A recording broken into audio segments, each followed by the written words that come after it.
This program is for discussion purpose only. Business Plus TV or any of our anchor does not bear any responsibility or liability towards the content.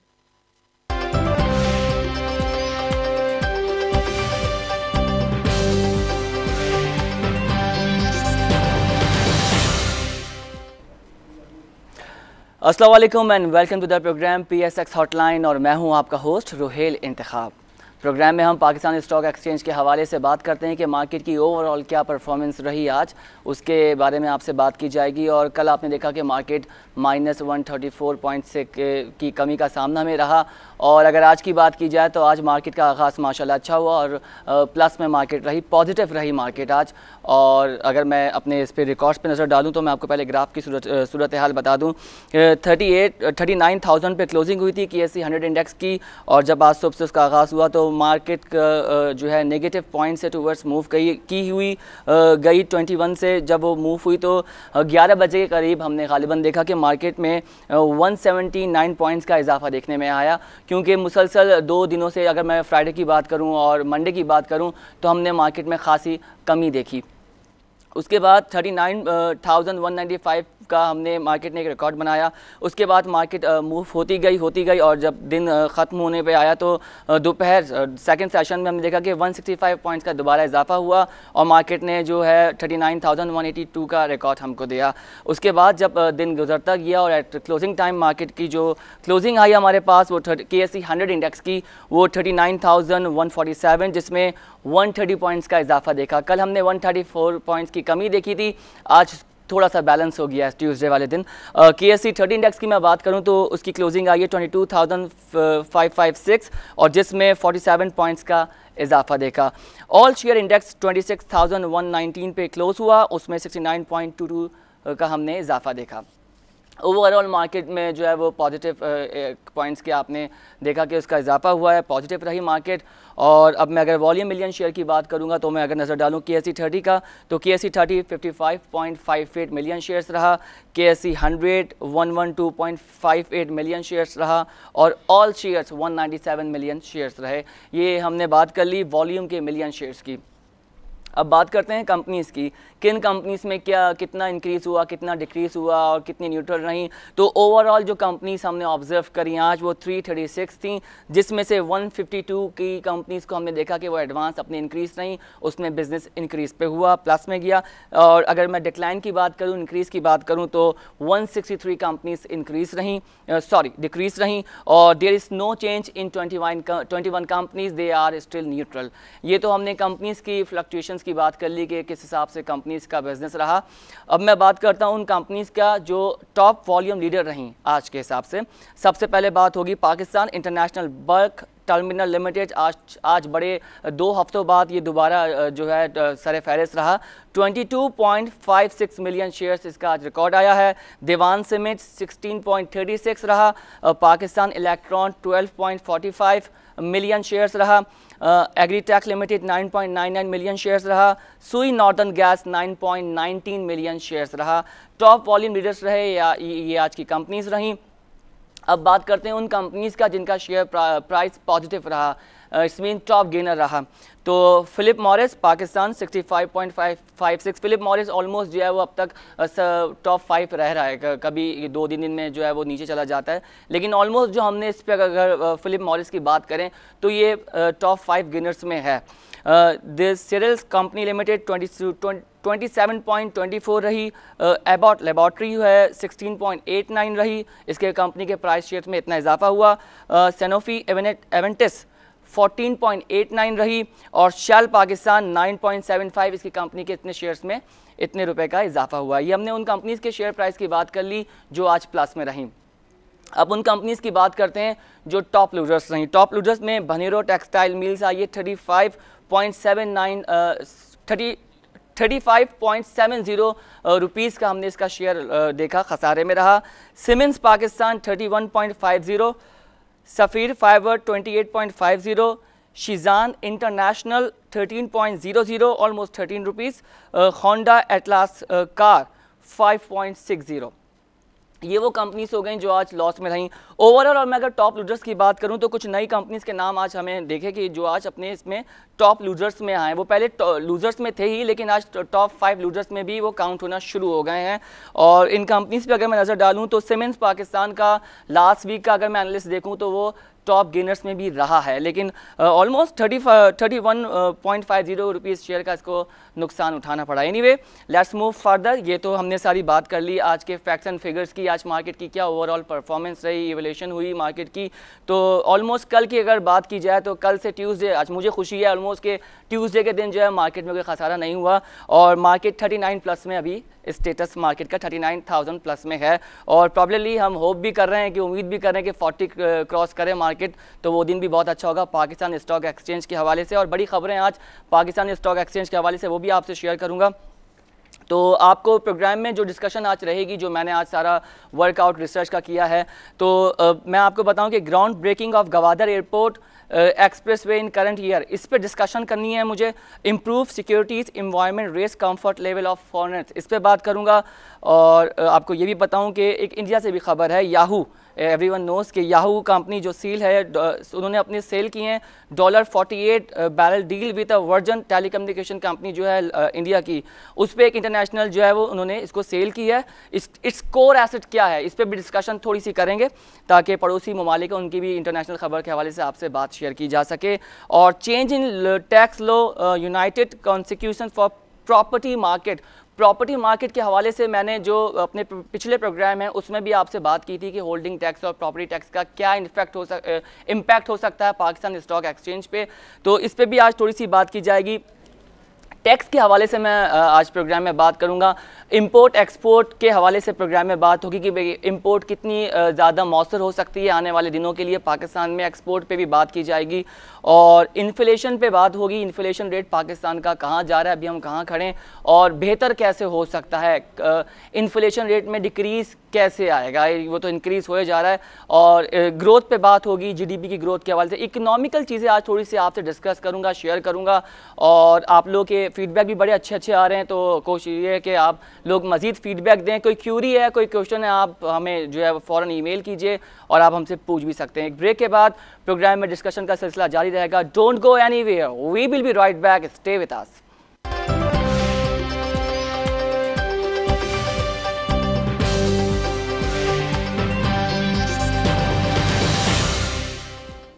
Welcome back after the break. और break पे जाने से पहले हम market की overall performance की बात कर रहे थे। आज मार्केट की परफॉर्मेंस के हवाले से बात की जाएगी। बिल्कुल हमारे हर प्रोग्राम में एक्सपर्ट्स होते हैं, आपके लिए आते हैं ताकि वो आपको बेहतर से बेहतर सजेशन दे सकें, आपको रिकमेंड कर सकें कि आपकी ट्रेडिंग किस तरह होनी चाहिए, कहाँ होनी चाहिए। तो हमें ज्वाइन किया है फ़ाहद हुसैन साहब ने, एक्सपर्ट हैं अपने काम में, रिसर्च एनालिस्ट हैं आदम सिक्योरिटी में। Sir welcome to the show. Thank you for sir, आज मार्केट की जो परफॉर्मेंस रही मैंने बताई भी कि 39,000 की जो क्लोजिंग आई है KSE 100 इंडेक्स की 39,147, जिसमें 130 पॉइंट्स का हमने इजाफा देखा। और कल मार्केट जो है 134 पॉइंट्स कमी का हमने इजाफा देखा। व्हाट डू यू थिंक आज ओवरऑल क्या परफॉर्मेंस रही मार्केट की, व्हाट इज़ योर ओपिनियन? देखें, जैसे हम देख रहे हैं कि रिसेंटली मार्केट जो है अपने हाईएस्ट लेवल्स पे पीक कर रही है, तो अक्सर लोग थोड़े से घबराए हुए भी हैं कि यार क्योंकि काफ़ी इस वक्त मार्केट नॉन स्टॉप चली है और काफ़ी ऊपर आई है, तो हर कोई ये सोच रहा है कि शायद करेक्शन आएगी। लेकिन मैं बता दूं यहाँ पे कैसे कोई करेक्शन नहीं आएगी कि जिस पे उनको लग रहा है कि 400-500, 1000, 1500, क्योंकि मार्केट में मैं ऐसा करेक्शन ड्यू नहीं है, आप समझते नहीं, अब ये इंट्राडे की ही करेक्शन आएगी। यानी अगर नेगेटिव पॉइंट पे क्लोजिंग भी होती है जिस तरह हमने लास्ट डे देखा, हाँ, तो वो फिर ऐसा होगा कि अराउंड 150-200 यानी कोई मैसिव करेक्शन नहीं होगी। लेकिन मैं एक्सपेक्ट कर रहा हूँ इंट्राडे करेक्शन अब होगी। अच्छा, आपकी एक्सपेक्टेशन ये है? बिल्कुल, यानी मैसिव कोई ऐसी कोई करेक्शन नहीं होगी, यानी इंट्राडे मार्केट एडजस्ट करती जाएगी। जैसे ही टेक्निकली जो ओवर स्ट्रेच मार्केट थी जिसके पे बेसिस पे लोग कह रहे हैं कि यार 1,500-2 हज़ार पॉइंट जो है जस्टिफाइड है करेक्शन, तो मुझे लगता नहीं है। क्योंकि इस वक्त रीज़न ऐसे हैं कि कई जो इंटरनेशनल एजेंसीज़ हैं उन्होंने पाकिस्तान की जो इकॉनमी में टर्न अराउंड जो हो रहा है उसको काफ़ी सराहा है। प्लस उसके बाद जो हमारा जो CPEC जो है गेम चेंजर है पूरे ना सिर्फ पाकिस्तान में बल्कि इस पूरे रीजन में। तो उसके बाद अगर हम ये देखते हैं कि रिसेंटली जो हमारा ये जो डेवलपमेंट हुई है कि पाकिस्तान की जो मार्केट को एमर्जिंग मार्केट स्टेटस में डाला है, लेकिन ऑफिशियली वो नेक्स्ट ईयर से होगा। एशियन टारगेट का हमको टैग मिला है, बिल्कुल। और अनबाइज्ड एजेंसीज है, ऐसा नहीं कि हमने हमारी किसी लोकल एजेंसी ने तो क्या कहते हैं ना कि ठीक है बाइज हमारी तरफ से कुछ ऐसा नहीं है, तो बाहर की अगर चीज़ें जो है एजेंसी सराह रही हैं बिल्कुल, तो वो क्योंकि वो एक्सपेक्ट कर रही हैं कि आगे जाके इकोनॉमी। सर आज अमेरिकन एम्बेसडर भी आज कराची आए हैं और उन्होंने विजिट किया पाकिस्तान स्टॉक एक्सचेंज को, और उन्होंने जो रिंग होती है ट्रेडिंग उसको किया, एक अच्छे खुशाइन चीज़ है। तो what do you think about it कि आज क्या ये आपने देखा कि उनका आना जो है एम्बेसडर जो है अमेरिका के डेविड हिल साहब, तो वो क्या आप उसको क्या देखते हैं, कोई पॉलिटिकल पॉइंट स्कोरिंग तो नहीं? बिल्कुल बिल्कुल नहीं, वी डिजर्व इट कि पाकिस्तान स्टॉक एक्सचेंज इस लेवल पर आ गया कि लोग आकर उसको अप्रिशिएट करेंगे बाहर से। 100% देखें, ये तो है कि अमेरिकन है तो थोड़ा बहुत नज़र में आ जाता है, लेकिन अक्सर लोग दूसरे ममालिक को फ़ौरन मौका मिल जाता है। पाकिस्तान में कोई भी चीज़ अच्छी हो रिगार्डिंग इकोनॉमिकल हो या पाकिस्तान स्टॉक एक्सचेंज के हवाले से हो, फ़ौरन जो है वो इंटरनेट पे आर्टिकल्स आ जाते हैं और न्यूज़पेपर में खबरें आ जाती हैं, मीडिया में बस पाकिस्तान की बस बुराई चाहिए, मतलब अच्छाई ये बर्दाश्त नहीं होती है। तो आज का ये इनका एम्बेसडर का जो विजिट करना है ये बड़ा खुशाइन, तो आपके ख्याल में और क्या हो सकता है आगे जाकर? देखें अब ये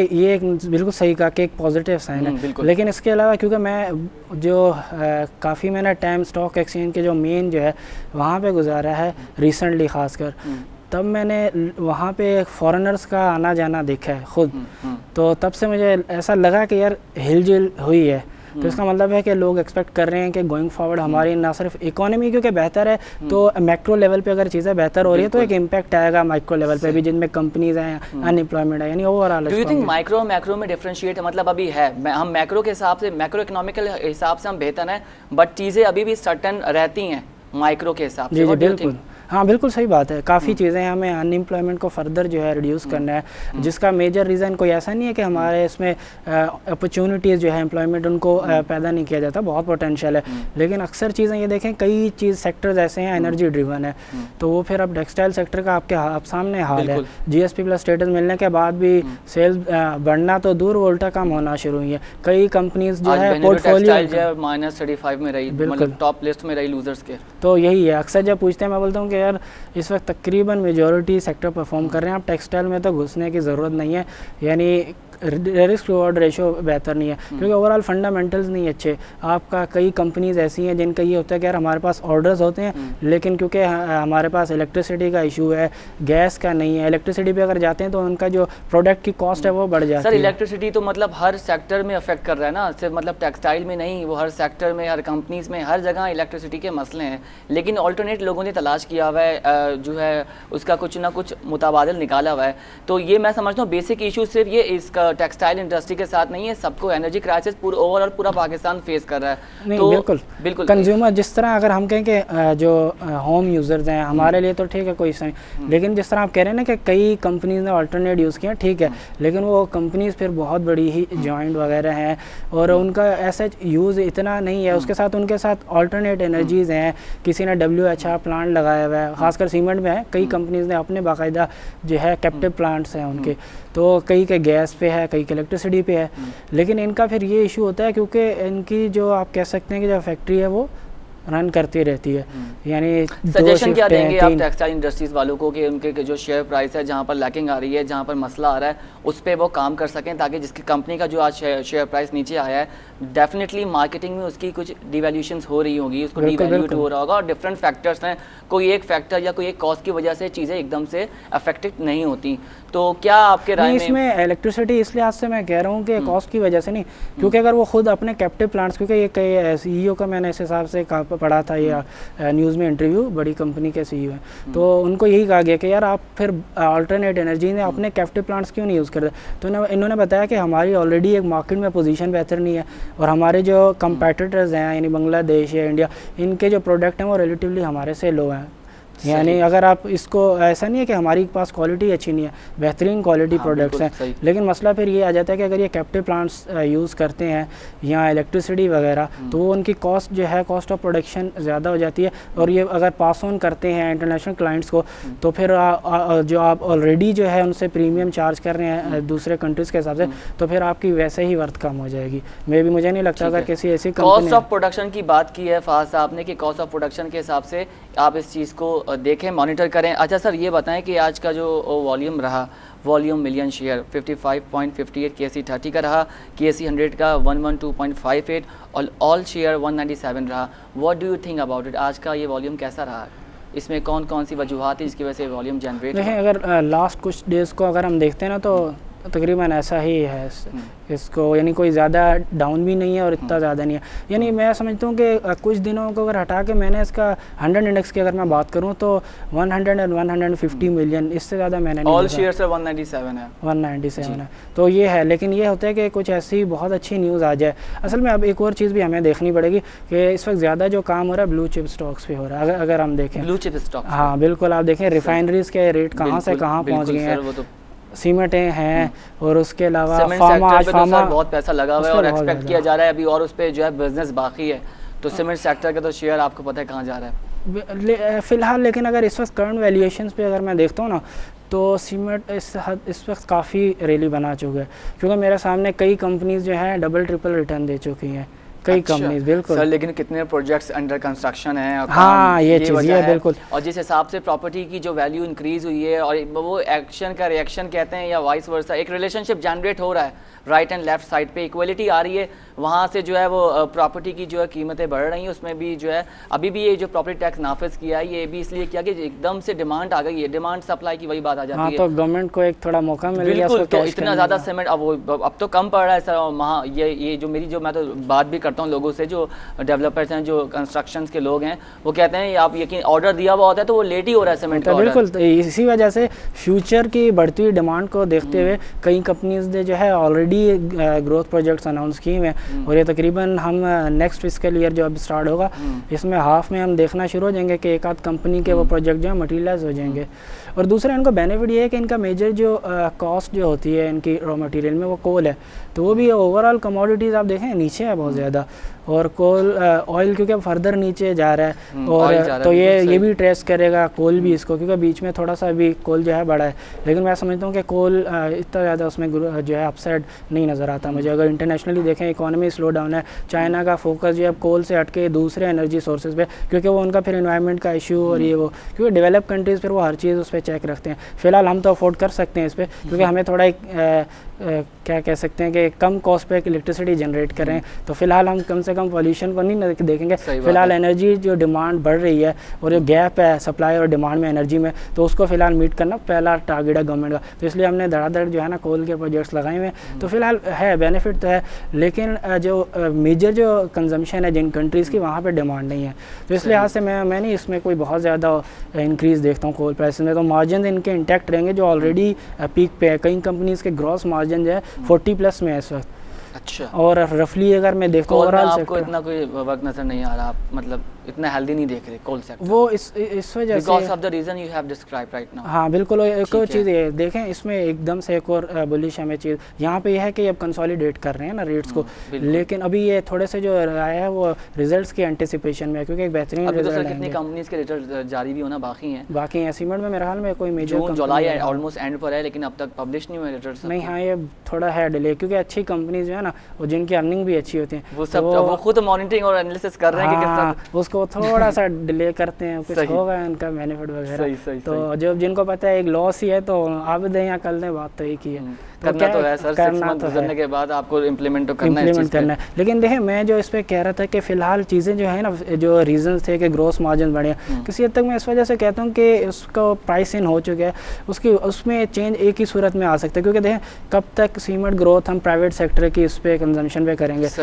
एक हद तक जो है कह सकते होगा, लेकिन कभी तो मेच्योर होंगे ना चीज़। ऑलरेडी जिस तरह ऑटो सेक्टर में सेल्स बढ़ रही थी, लेकिन अब आहिस्ता आहिस्ता देखें वो ग्रोथ कम हो रही है, तो वो यही वजह है कि एक हद आती है, उसके बाद चीज़ें स्टेबल होना शुरू हो जाती हैं। क्योंकि ऑलरेडी बेस हमारी कम थी, तो वो जब थोड़ा सा भी ग्रोथ आता था तो इन टर्म्स ऑफ परसेंटेज हमें ज़्यादा आती थी, उसकी मेन रीज़न। अब ये चीज़ें उनका जो कंपैरिजन में जो नंबर्स होंगे डिस्पैचेस वो ऑलरेडी इतने हैं, उस पर हमें ऐसी सिग्निफिकेंट ग्रोथ नहीं नज़र आएगी, क्योंकि एक तो एक्सपोर्ट्स भी कम है, लोकल डिमांड जो बढ़ रही है उसमें मेजर कंट्रीब्यूशन ये जो प्राइवेट कंस्ट्रक्शन वगैरह इसकी। गवर्नमेंट के ख़ास प्रोजेक्ट जो डैम जो है जहाँ पे कंजप्शन एकदम से बहुत हाई लेवल पे होगी, वो ऐसा कोई प्रोजेक्ट अनाउंस तो हुए हैं, लेकिन वो ऑन पेपर ही हैं। कभी वो लैंड का इशू हो जाता है, कभी बोलते हैं कॉस्ट बढ़ गई है, इसको थोड़ा सा रिस्ट्रक्चर किया जाए लैंडर्स के साथ, तो बस यहाँ तक भी चीज़ें। लेकिन वंस एक भी अगर बड़ा डैम ऐसा हो जाता है कि जिस पे ये बोलें कि कंस्ट्रक्शन स्टार्ट स्टार्ट हो चुकी है, तो फिर एक बेहतर रैली हमें यहाँ से और नज़र आएगी एंटिसिपेशन में कि फर्दर अब क्योंकि गवर्नमेंट का रोल भी आ गया डिस्पैचेज में, तो गवर्नमेंट प्लस प्राइवेट सेक्टर तो एक बहुत बेहतरीन सिग्निफिकेंट ग्रोथ हमें डिस्पैचेज में नजर आएगी। सिग्निफिकेंट ग्रोथ है, आपने कहा कि गवर्नमेंट प्लस प्राइवेट सेक्टर। अच्छा सर, गोल्ड की बात कर लेते हैं, ठीक है।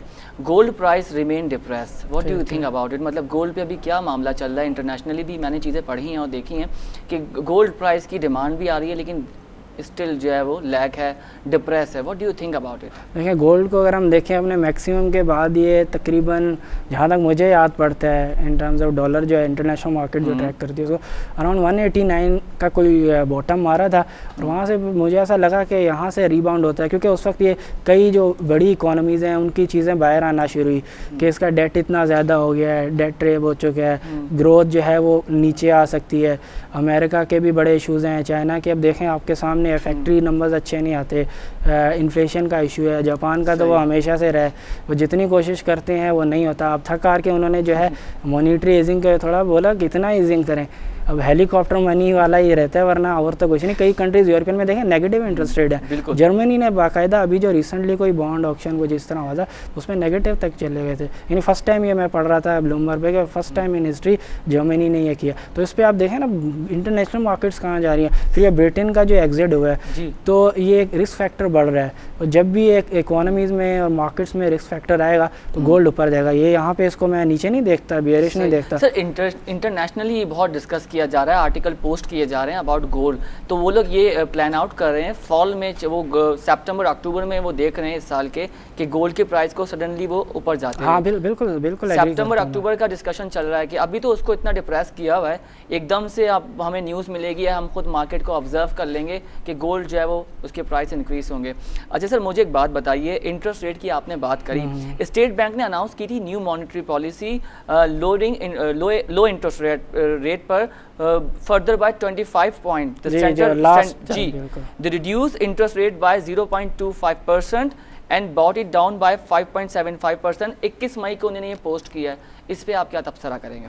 देखिए उस वक्त वैसे अक्रॉस दी जो बोर्ड जो जितने भी एनालिस्ट वगैरह थे जो मार्केट के, तो उस पर क्योंकि मैं पढ़ रहा था सर्वे ब्लूमबर्ग पे, तो उस वक्त उन्होंने कहा था कि कोई भी एक्सपेक्ट नहीं कर रहा था, वो एक किसी ने खुद वो लिंक्डइन जो है सोशल वेबसाइट उस पर कहा यार मैंने जो है ना फोरकास्ट किया था इसको, तो अब क्या कह सकते हैं क्योंकि ऑलरेडी पब्लिश तो नहीं थे, पब्लिक डॉक्यूमेंट बनाया नहीं, तो अब कुछ भी कह सकते हैं। लेकिन यह है कि जो मार्केट के अंदर हैं जो एक्टिव हैं उनमें से किसी ने भी नहीं कहा था। अब उसकी वजह ये थी, हालांकि मैं रीज़न डिक्रीज़ कैसे होगा, इंटरेस्ट रेट डिक्रीज़ कैसे होगा, क्या कॉजेस अपनानी पड़ेंगी? देखें लास्ट टाइम पे अगर मैं बताऊं ना क्या क्यों किया, तो अब क्योंकि अब रिसेंटली जो IMF का जो प्रेशर था कि स्टेट बैंक को जो है इंडिपेंडेंट बनाओ, जिस तरह वहाँ पे होता है यूरोपियन में, यहाँ पे तो फिर ये होता है ना कि इससे पूछा उससे पूछा, एज आप उसको सेंट्रल बैंक को जो इंडिपेंडेंट उनकी जो होनी चाहिए बॉडी उसकी कि डिसीजन मेकिंग में आज़ाद हो, यानी इकोनॉमिक इंडिकेटर्स को देखते हुए, फ्यूचर आउटलुक देखते हुए, करंट चीज़ें क्या चल रही हैं, क्या ज़रूरत है, उस पर डिसीजन लें। इकोनॉमिक इंडिकेटर्स इन्फ्लेशन और ये बेसिकली जो क्राइटेरिया उनका सेट होता है, तो उस वक्त भी मेरे लिए कोई ऐसा अनएक्सपेक्टेड नहीं था, क्योंकि RIR जो इनके थे रियल इंटरेस्ट रेट जो था उस पर भी काफ़ी जो है मार्जिन था। मैं स्टिल अभी भी एक्सपेक्ट कर रहा हूँ जो अपकमिंग मॉनेटरी पॉलिसी है। सर गवर्नमेंट और सिस्टम चेंज होता है, ठीक है, 1.5 साल अभी रहते हैं प्लानिंग के मुताबिक पाकिस्तान की, इंटरेस्ट रेट और ज़्यादा इंक्रीज़ होगा क्योंकि IMF से दोबारा जो है आपको बोरिंग करनी पड़ेगी, मुल्क चल नहीं सकता, रिजर्व्स नहीं है, रेवेन्यूज़ नहीं है, तो इंटरेस्ट रेट आपको अभी देखते हैं कि एक जगह पर स्टेबल हुआ है। IMF की अगली शराइत आती हैं, पॉलिसीज़ आती हैं, उसमें आप क्या समझते हैं कि इंटरेस्ट रेट पाकिस्तान का आने वाले दिनों पे कहाँ तक जा सकता है? उस पर पेमेंट्स पे एक इशू हो सकता है, क्योंकि रिसेंटली अब ये जो रिव्यूज़ ये ख़त्म हो जाएंगे, कोई पेमेंट नहीं है, कोई रिव्यू हम नहीं सुनेंगे, तो इस पे IMF ने खदशात कहा था, ऐसा ना हो कि हम जो पैकेज ख़त्म हो जाए तो फिर आप जिस तरह आप सुनते हैं ये बढ़ाओ, गैस रेट बढ़ाओ, क्योंकि अभी कहा मार्केट में ये चल रही है चीज़ कि गैस रेट जो है वो बढ़ेंगे। तो ये है कि इस पर अगर हम देखते हैं तो ऐसे मुझे लगता नहीं है कि IMF का कोई डायरेक्टली इन्फ्लुएंस होगा डिसीजन मेकिंग में, और स्टेट बैंक को अगर इन्होंने उन्हीं की कंडीशन पे बनाया है, क्योंकि IMF की कंडीशन थी कि आप जो है स्टेट बैंक को जो है इंडिपेंडेंट बनाएं कि उनकी डिसीजन मेकिंग उनकी खुद की हो, भले फिर वो जो भी हो, तो फिर मैं समझता हूँ कि वो अपने ही उस पर हट जाएंगे, क्योंकि अगर इस तरह की वो कोई कंडीशन देते हैं तो फिर स्टेट का बैंक नहीं रहेगा ना, वो स्टेट की मुदाखलत नहीं रहेगी, स्टेट जो है वो कोई पॉलिसीज इम्पोज नहीं कर सकेगा थ्रू गवर्नमेंट थ्रू, और प्राइवेट बैंक अब डायरेक्ट प्राइवेट बैंक को, कमर्शियल बैंक को तो वो कुछ नहीं कह सकता, वो स्टेट बैंक बैंक के थ्रू ही सारी चीज़ें जो है वो नोटिफिकेशन देता है, सारी चीज़ें जारी करता है, तो ये इन्फ्लुएंस ख़त्म हो जाएगी ना गवर्नमेंट की। तो बेहतर है, वरना फिर आप इसको कैसे कह सकते हैं कि इंडिपेंडेंट है। और अगर गवर्नमेंट इन्फ्लुएंस उस पर आता है तो फिर मैं समझता हूँ कि उनकी पॉलिसीज़ फिर क्या गवर्नमेंट के ये जो बोरोइंग के मसाइल हल करने के लिए तो नहीं है स्टेट। तो फाइनेंस मिनिस्टर को भी फिर गैर जानिबदार रहना पड़ेगा सर। बिल्कुल रहना पड़ेगा, वो मिनिस्टर होता है, फाइनेंस मिनिस्टर फेडरल का होता ही गवर्नमेंट का है, और वो फिर कैसे गैर जानिबदार रहेगा? वो गवर्नमेंट का इन्फ्लुएंस तो चेन के थ्रू बनता रहेगा स्टेट बैंक पे। अब क्योंकि हमारा जिस तरह कंट्री है तो इस पे तो रहेगा, क्योंकि जो मेंबर्स जो हैं इनमें कमेटी में डिसीजन मेकिंग जो है मॉनेटरी पॉलिसी की वजह हो सकता है कुछ हो अंडरस्टैंडिंग ये वो, लेकिन फिर मैं उसको बेहतर नहीं समझूंगा, क्योंकि इससे फिर गवर्नमेंट खुद एफर्ट नहीं डालेगी ना। ठीक है कि काफ़ी डेट ज़्यादा है, लेकिन ऐसी कंपनीज तो है ना, अगर माइक्रो लेवल पे देखते हैं कई कंपनीज है बहुत ज़्यादा लेवरेज पे है, तो इसका मतलब ये नहीं है कि हम बड़ा कोई मसला हो गया क्योंकि इतना बड़ा डेट है। उसका एक बेनिफिट भी है, डिपेंड करता है वो कंपनी चलती कैसे है, रेवेन्यूज़ कैसे मेंटेन करती है, अपनी पेमेंट्स को देखती है कि हमें अगर ये चीज़ जो है पेमेंट करनी है जो डेट लिया है उसके अगेंस्ट प्रिंसिपल प्लस इंटरेस्ट वो, तो हम कितना रेवेन्यू जो है जनरेट करेंगे, हमारे शेयर होल्डर्स भी खुश रहें, नेट इनकम भी बचे, देन हमारी लाइबिलिटीज़ भी ख़त्म होती रहे। तो गवर्नमेंट को भी तो ये करना पड़ेगा। अगर जो बोरोइंग करनी है वो खाली अपने डेट की पेमेंट्स पे यूज़ करना है तो मैं लेकिन फाज साहब गवर्नमेंट की कुछ पॉलिसीज से ना आवाम खुश नहीं है। फॉर एग्जांपल जब से गवर्नमेंट आई है बहुत अच्छी इकोनॉमिक कंडीशन हो चुकी है, स्टेटस अच्छा हो चुका है, स्टॉक मार्केट हमारी बहुत अच्छी जा रही है, सब कुछ सही है। टैक्स की इम्पोज जहाँ तक हो रहा है ना, टैक्स इम्पोज किया जा रहा है, नए नए टैक्स, होल्डिंग टैक्स आ गया, मतलब जो बैंकर है जिसका अकाउंट है वो भी बोले इस तरह का टैक्स भी नाफिज कर सकती है गवर्नमेंट। ये फर्स्ट सर बड़ा एहतजाज रिकॉर्ड कराया लोगों ने, और जो तिजारत के जो हमारे सारे लोग हैं, तिजारती बरादरी है सारी, प्रेस क्लब जा जाकर इन्होंने जो है वो धरने दिए, प्रोटेस्ट किया, खुदा का वास्ता इस टैक्स को जो है कम कर दें। लेकिन फिर उसका रिएक्शन आपने क्या देखा, लोगों की जो सेविंग्स थी, लोगों का पैसा था, उन्होंने जाहिर सी बात है हर आदमी चाहता है रखा हुआ पैसे से डबल ट्रिपल करके कमाए, तो होल्डिंग टैक्स से जाते जाते मामला उसका जो है शिफ्ट कर गया, वो अफेक्ट आया प्रॉपर्टी टैक्स पे। अब जब प्रॉपर्टी टैक्स नाफिज कर दिया है, लॉ एंड ऑर्डर सिचुएशन भी शहर की अच्छी हो गई है और ओवरऑल पाकिस्तान की बेहतर हो रही है जब से जो ऑपरेशंस वगैरह किए जा रहे हैं डिफरेंट तरीके से, तो ये एक चीज़ ये इसमें अफेक्ट आया है। अब प्रॉपर्टी टैक्स से भी लोग परेशान होना शुरू हो गए हैं, हर आदमी को छत चाहिए, घर चाहिए, और जिस हिसाब से पॉपुलेशन इंक्रीज पाकिस्तान का बढ़ रहा है, जगह कम है, कमर्शियल एरियाज बहुत ज़्यादा हैं, रेजिडेंटल एरियाज कम हैं, कुछ ऐसी जगहें हैं जहाँ पर अभी डेवलपमेंट चीज़ें बाकी हैं, पानी नहीं बहुत एरिया बिल्कुल सही है। तो अभी अगर कराची की बात कर लें तो बहुत सारे प्रोजेक्ट्स 5-5, 6 साल, 10-10 साल से वो पड़े हुए हैं, वहाँ पे बेसिक चीज़ें नहीं हैं। कहने का मकसद ये है कि गवर्नमेंट टैक्स इम्पोज करती है, वी नेवर नो सर 2 महीने बाद कोई और टैक्स नाफिज कर दे अवाम पर। तो आप क्या देखते हैं, अगर इस तरह के टैक्स नाफिज रहे गवर्नमेंट के अवाम पर, पाकिस्तान स्टॉक एक्सचेंज कितनी असरअंदाज होगी? देखें, अगर रियल इस्टेट के हवाले से, प्रॉपर्टी के हवाले से अगर देखते हैं तो शुरू में थोड़ा होगा है, लेकिन मैं ये नहीं कह रहा कि गवर्नमेंट अगर लगाती है तो कोई बड़ा ही अच्छा काम हो, क्योंकि शॉर्ट टर्म में हो सकता है टैक्स लगाना जरूरी है, मुल्क चलाना है, वरना IMF के दरवाजे खटखटाने पड़ते हैं, तो फिर ये गड़बड़ ही है ना, इसका रेट अब जाता है ऊपर, तो फिर ये सिस्टम में इन्फ्लेशन रेट जाता है, सिस्टम में गड़बड़ है। इसका मतलब ये है कि इन्होंने सोचा है कि क्योंकि अब हमारे टारगेट मीट नहीं होते, क्योंकि पॉलिसीज बेहतर करनी होंगी। बिल्कुल सही पॉलिसीज बेहतर, बिकॉज पॉलिसीज जब तक सेट नहीं होंगी तो हर किसी का अफेक्ट एक दूसरी चीज़ पर आ रहा होता है। अब ये जो जिस तरह विद होल्डिंग टैक्स लगाया था, ये चीज़ सही थी, तरीकाकार गलत था, यानी आप विद होल्डिंग टैक्स में फिर सब आ जाते हैं ना।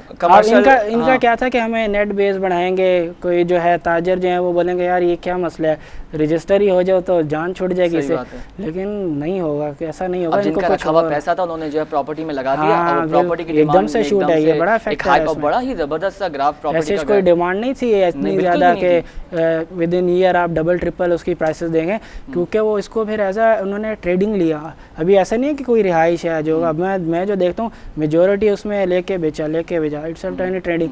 तो वो बिल्कुल सही कहा कि वो उन्होंने बैंकों से पैसा निकाल दिया, उन्होंने बोला प्राइवेट लोगों पर भी गया, कमर्शियल लोगों पर। अब जो डेली बेसिस की ट्रांजैक्शन करने वाले लोग हैं सर, वो बहुत परेशान है, वो कहते हैं हम लाखों रुपए की ट्रांजैक्शन कर रहे हैं, हमें इतना पैसा जो है वो गवर्नमेंट को देना पड़ रहा है ऐसा, और हमारा पैसा हम वैसे ही टैक्स दे रहे हैं। हम एक बच्चा भी अगर पाकिस्तान में पैदा हो रहा है तो वो भी कर्जे के साथ हो रहा है, उसको भी कर्जा देना है। तो अब जो हम टैक्स बेयर कर रहे हैं सर, और ऊपर से दूसरा के इस तरह के टैक्स नाफिज किए जा रहे हैं, तो हमारी लाखों की ट्रांजैक्शन जा रही है, हम इतना पैसा रोजाना की बेसिस पे दे रहे हैं। This is not fair. ये आवाम की अपनी सोच है, बड़े ही जो है लोग रिव्यूज़ लिखते हैं, ओपिनियन देते हैं। एनीवे फहद साहब, बहुत शुक्रिया, आपने वक्त निकाला, प्रोग्राम में आए और बहुत अच्छा आपने एनालिसिस दिया। फहद हुसैन साहब हैं हमारे साथ, आदम सिक्योरिटीज़ के रिसर्च एनालिस्ट हैं। इन्होंने बड़ी अच्छी इन्फ्लेशन रेट पे बात करी है और इंटरेस्ट रेट पे बात करी है, कॉस्ट ऑफ प्रोडक्शन की बात की है टेक्सटाइल के हवाले से। आज जो एक कंपनी की टेक्सटाइल शेयर में 35 रुपये की कमी देखी गई, तो उनको कॉस्ट ऑफ प्रोडक्शन पे बात की गई। एक बात इन्होंने एनर्जी के हवाले से भी की थी, लेकिन हमने उसका इन्होंने ऑल्टरनेटिव भी बताया। अपना बहुत ख्याल रखिएगा, कल आपसे दोबारा मुलाकात होती है और प्रोग्राम देखते रहिए। लिंक हमारा स्क्रीन पर आ रहा है, PSX hotline@business+tv.pk। इस पर आपकी कोई भी क्यूरी है, कोई क्वेश्चन है, हम अपने गेस्ट से आपका सवाल सामने रखेंगे, प्रोग्राम में ही आपके सवाल के हवाले से डिस्कशन करेंगे।